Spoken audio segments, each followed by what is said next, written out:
Coming up on this week's Silver Arrows show, what is derating? I ask Andy Cowell. The team's sporting director tells me how the team stays within the rules when it comes to radio communications. And we have some serious racing for you right here in Brackley.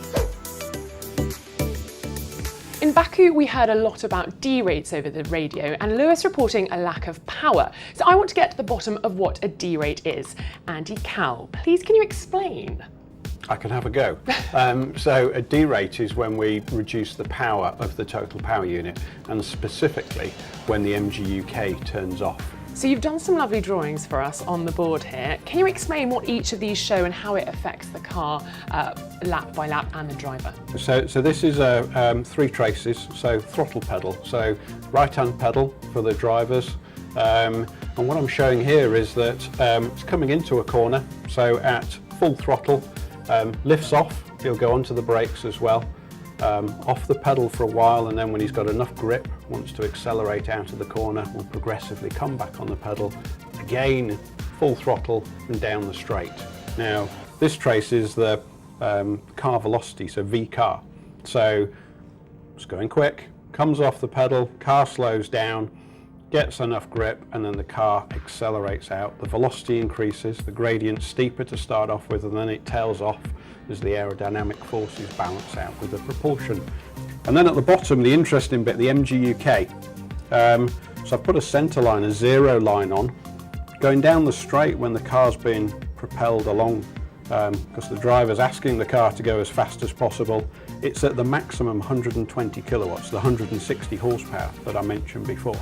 So 160 horsepower with the 740, so he's got 900 horsepower at this point.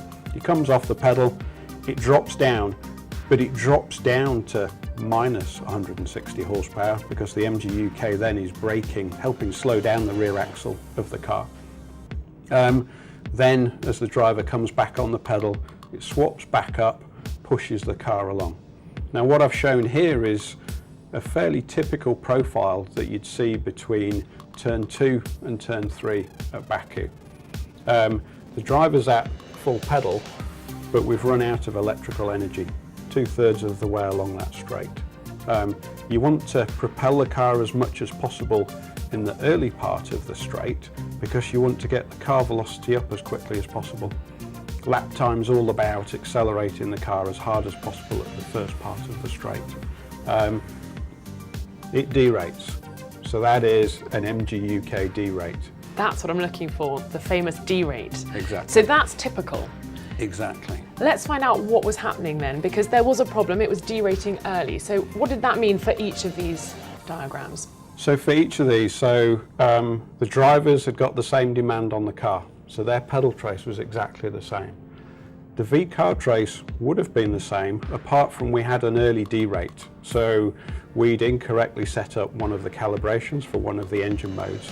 And what that was giving to both of the drivers was that the MGU-K worked initially coming out of the corner, so it was turning off early and then staying at the 0 point.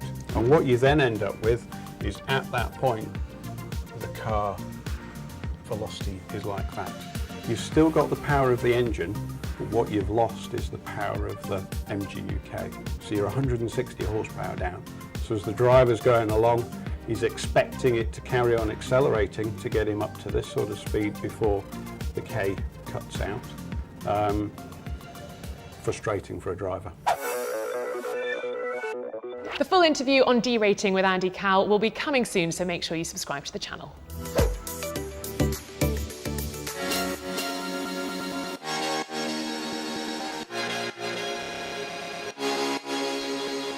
We're at the 2016 Brackley Soapbox.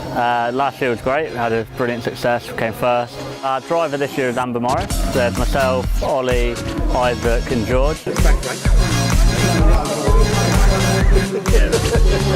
I feel a little bit nervous, first time doing this, but yeah, feeling okay about it, feeling good. Connor trying to struggle with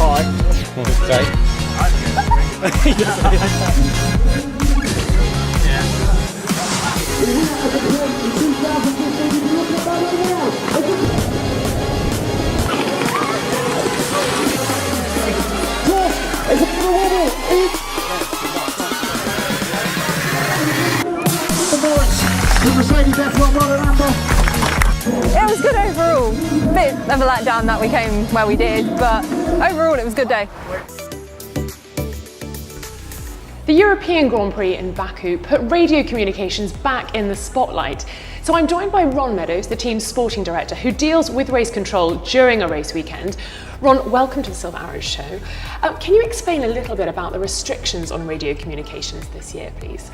For 2016, it's much more restrictive than previous seasons, certainly on engine modes, gearbox modes, start procedures, and that's why you're seeing so much variation at the starts and performance.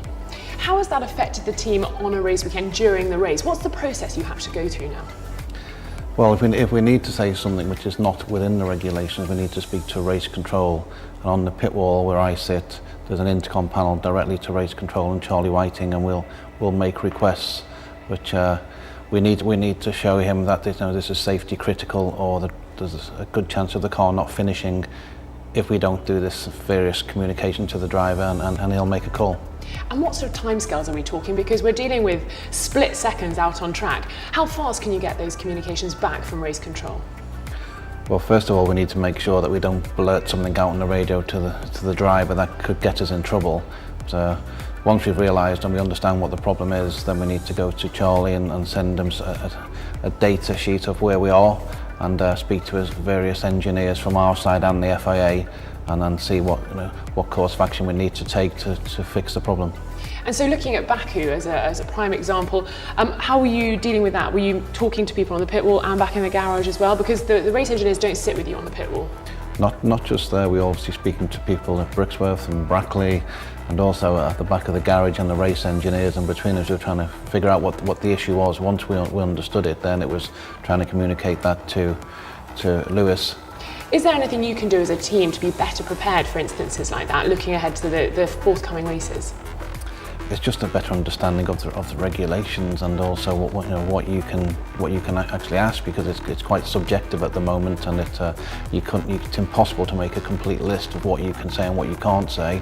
It's normally as you're going through the whole process of a weekend and races, and the list is updated on a weekly basis of what's right and what's wrong, because Charlie, he doesn't want to hinder us from. He wants all drivers to finish the race, but in the same token, he doesn't want us to drive the car for them. That's it for this week's Silver Arrows show. The team will be at the Goodwood Festival of Speed this weekend, so if you're down there, come and say hi, and get ready for this. It's coming soon.